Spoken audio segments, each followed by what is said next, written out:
Okay, what I have here is I have an old non-HP sampler because I don't have a new HP sampler, but it's close to the same.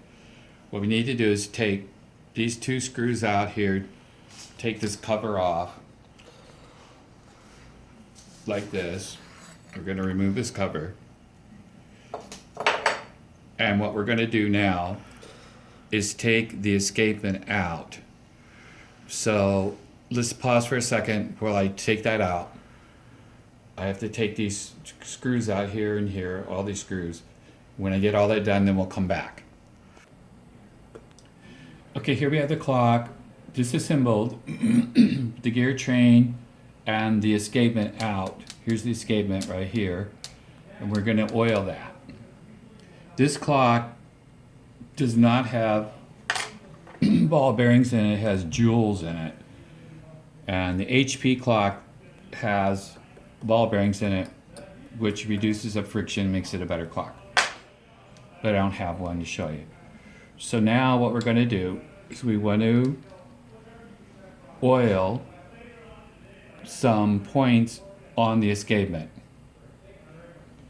So what we're going to do is we're going to put oil on the pivots.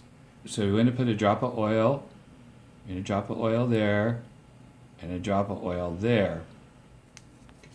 And that is our pivots on our pinion gears. That's where that little pinion, the pivot goes through the plate. And then on the bottom, we're going to oil the same three places. These three right here. And then you can turn this, hold this like this, and you can turn this deadbeat gear like that. You can see how it's motioning. It looks good, it's free and turning easy.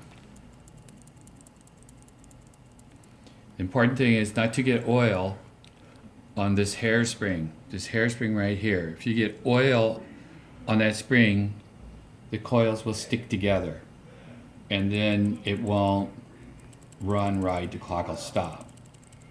So you have to be careful on how much oil you put on and where you put it. Another critical spot to oil is right here, but we're going to use Krytox high temperature grease.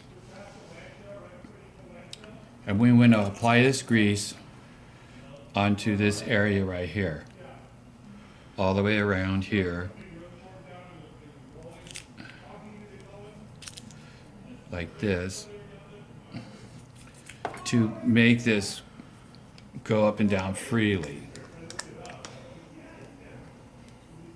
So we want this to go up and down freely like this, so that it pops off, doesn't bind. And that's critical because this gets dried out, gets dirty, so you want to wipe that off, clean it off, and always make sure you have some high temperature Krytox grease on there, like this.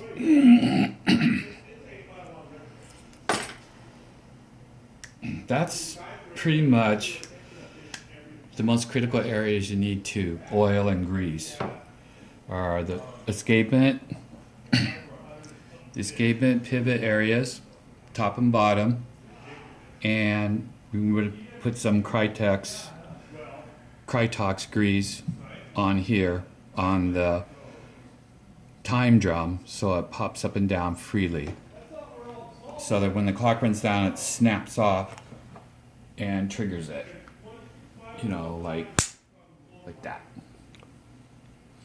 And that's about it.